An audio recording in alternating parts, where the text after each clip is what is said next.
Hi everyone. Today we will talk about how to fix or how to solve government Twitter science and the FD. To know how to fix or how to solve government Twitter science and the FDA problem, you should just go to settings like this. You will click. After that, in this page, you will go to apps, default apps, app settings. When you will see this list, you will go down to find the application of Twitter and you will enter. When you will see this page, you will click for stop.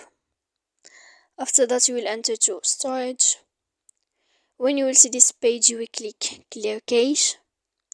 Then you will go to click clear data. And after all that, you can turn off your Wi-Fi.